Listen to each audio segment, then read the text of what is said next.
आज मैं आप लोगों को एक ऐसी कहानी सुनाने जा रहा हूँ जिसको सुनने के बाद आपको भगवान से कोई शिकायत नहीं रहेगी। एक आदमी रेगिस्तान से गुजरते वक्त कुछ बुदबुदा रहा था, कितनी बेकार जगह है, यहाँ बिल्कुल भी हरियाली नहीं है और हो भी कैसे सकती है। यहाँ तो पानी का नामो निशान भी नहीं है। तपती रेत में वो जैसे जैसे आगे बढ़ रहा था उसका गुस्सा भी बढ़ता जा रहा था। अंत में वो आसमान की तरफ देख झल्लाते हुए बोला, क्या भगवान आप यहाँ पानी क्यों नहीं देते?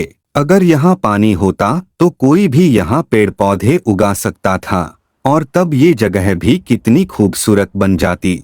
ऐसा बोलकर वह आसमान की तरफ ही देखता रहा मानो वो भगवान के उत्तर की प्रतीक्षा कर रहा हो। तभी एक चमत्कार होता है। नजर झुकाते ही उसे सामने एक कुआं नजर आता है।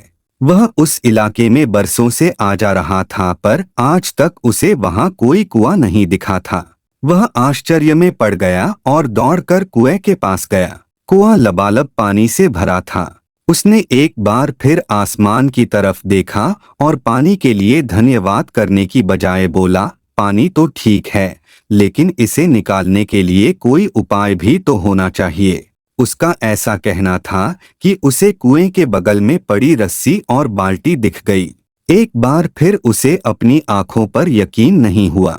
वह कुछ घबराहट के साथ आसमान की ओर देखकर बोला, लेकिन मैं ये पानी ढूंढूंगा कैसे?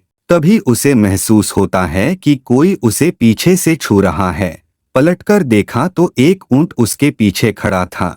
अब वह आदमी एकदम घबरा जाता है। उसे लगता है कि कहीं वो रेगिस्तान में हरियाली लाने के काम में ना फंस जाए और इस बार वो आसमान की तरफ देखे बिना तेज कदमों से आगे बढ़ने लगता है।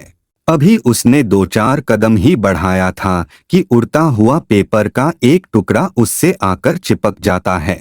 उस टुकड़े पर लिखा होता है, मैंने तुम्हें पानी दिया, बाल्टी और रस्सी दी, पानी ढोने का साधन भी दिया।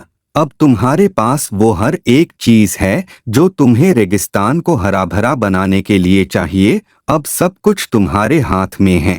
आदमी एक क्षण के लिए ठहर गया पर अगले ही पल वह आगे बढ़ गया और रेगिस्तान कभी भी हरा भरा नहीं बन पाया। इस कहानी से हम सबको यही शिक्षा मिलती है कि अगर इंसान अपने जीवन में कुछ भी बड़ा करना चाहे तो कर सकता है, बिना किसी भी शिकायत के। परंतु आज का इंसान केवल दूसरों को नीचा दिखाने का काम करता है और भगवान से शिकायत करता है कि उसके पास कोई भी ऐसा साधन नहीं है जिससे वो बड़ा काम कर पाए। बड़ा काम करने के लिए सच्ची नियत और निष्ठा चाहिए होती है। कई बार हम चीजों को अपने मन मुताबिक न होने पर दूसरों को दोष देते हैं। कभी हम सरकार को दोषी ठहराते हैं, कभी अपने बुजुर्गों को, कभी कंपनी को तो कभी भगवान को। पर इस दोषारोपण के चक्कर में हम इस आवश्यक चीज को अनदेखा कर देते हैं कि एक इंसान होने के नाते हम में वो शक्ति है कि हम अपने सभी सपनों को खुद साकार कर सकते हैं। शुरुआत में भले लगे कि ऐसा कैसे संभव है, पर जिस तरह इस कहानी में उस इंसान को रेगिस्तान हरा भरा बनाने के सारे साधन मिल जाते हैं, उसी तरह हमें भी प्रयत्न करने पर अपना लक्ष्य प्राप्त करने के लिए जरूरी सारे उपाय मिल सकते हैं।